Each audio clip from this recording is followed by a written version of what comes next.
Hi, Stanley for Convention of Cosplay, and today I'm interviewing Kay Pike, designer for CanadaCosplay.com, and I'm also a model. Okay. Who are you cosplaying as today, and what was your inspiration behind it? Okay, today I'm cosplaying Jessica Rabbit from Who Framed Roger Rabbit. My inspiration? Okay, I'm kind of built like Jessica. I'm very tall and lean, but kind of scrawny too, so I can't do like the big superheroes. She is married, and I'm one of the only super feminine characters you can think of off the top of your head that's married. And I love my husband. He makes me laugh. He is my joy. He is my support. So I wanted to do a very strong, sexy character that could always say, "I love my husband. He makes me laugh." How did you get in? How long have you been cosplaying, and what was your inspiration to get into cosplaying?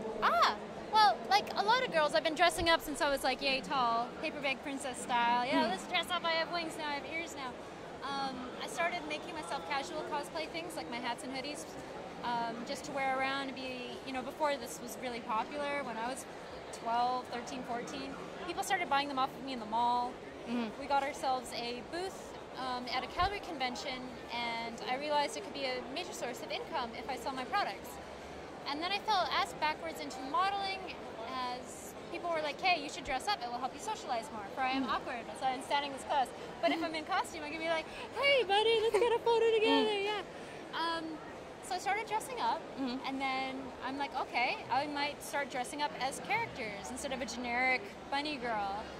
So I picked my Jessica, and people were like, "Hey, let me pay you for photos. Kay, you should sell prints," and that's how I got into the cosplay modeling. Okay. I'm sure you've done a lot of cosplays over, since you started. Yes. But, what's some cosplays you've done, just to name a few? Different cosplays, to name a few. Let's see. Over the years, I've done the flying Pikachu. You know when you could teach Pikachu how to fly back in the day and it had that animation with the balloons? I did like a Gaijinka Pikachu, and I had a helium tank, and I handed out about 1,000 balloons over a weekend just to people at the convention. That was hilarious. My favorite oldie that no one knows about is a Tyrannid from Warhammer 40K. So the big claws and like the teeth and the whole thing. Other ones, I've done Arlene Dickinson from Dragon's Den.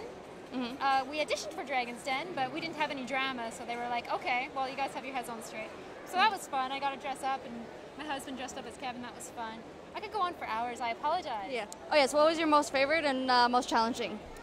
Challenging Gamora for a time limit and a budget. 8 hours, $200. I had to make it out of other clothes and dye my own hair and tear up everything I owned and just use electrical tape and everything.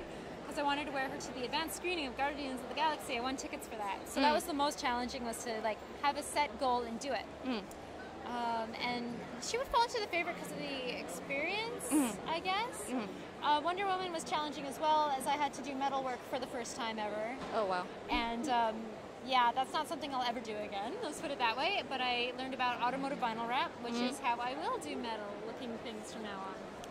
Now, how do you go about creating all your cosplays? Let's see. I normally start with a tape draft. I cover myself with saran wrap, and then duct tape, and then I can draw on the duct tape where I want the seams to be, and then you take that off and cut it down the seams, and then you end up with the seams exactly where you want them to be. And then you can get your bodysuits, you can get anything. You can basically create a pattern double for yourself with duct tape and saran wrap. Nice. Now, you've been doing this for a while, so have you won any awards, and if so, what was the competition or experience like for you? I really disliked the only contest I ever entered. I won, but it wasn't fun. It was I realized right away that being competitive was something that is an art or a social tool for me, more or less, as a communication. Hey, let's do an interview, yeah. It wasn't fun to put labels on and go against other people. I'm like, no, let's be friends. And they're like, ugh.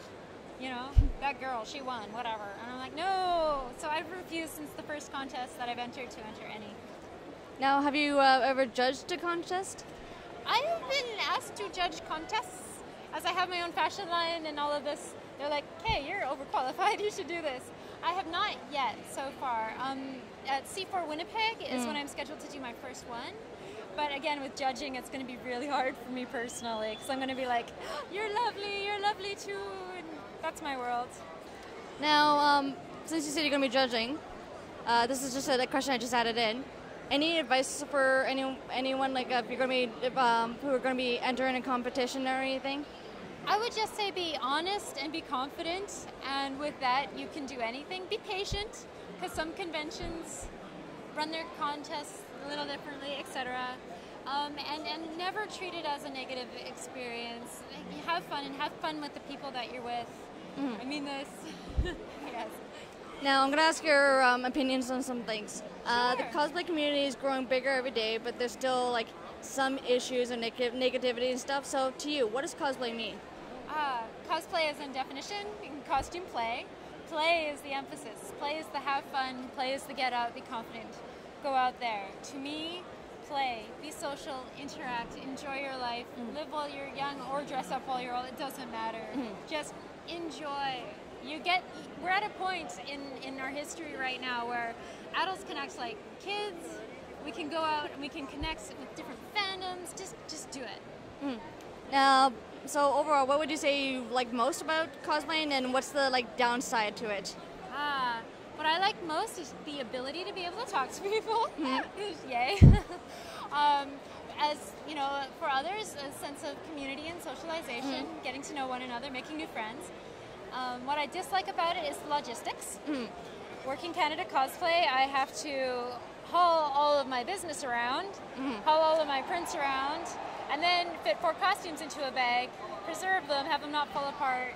You know, wake up at 6 a.m. to put the wig on so I can be on when like the show is open, so I can work. So logistically, it's a nightmare, but socially, it's fun. Now, what would you like to see for the future of like cosplaying? More networking, I believe.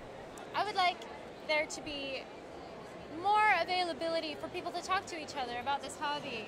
More accessibility, more, hey, what is your card? I want to see this on Facebook. You're starting to see this already, right? I want more of that. I want like everyone to be able to connect after the show if they want to, and like friends to grow. And it's such an internet-based thing. It's fun. And my final question: if people wanted to know more about your work, where would they be able to go find it? They'd be able to find out about my company, Canada Cosplay, at canadacosplay.com. They can find out my bio or see my prints at kpike.com, and you can find me Twitter, Facebook, kpike fashion. Thank you very much. It's been my pleasure. Thank you. Thank you.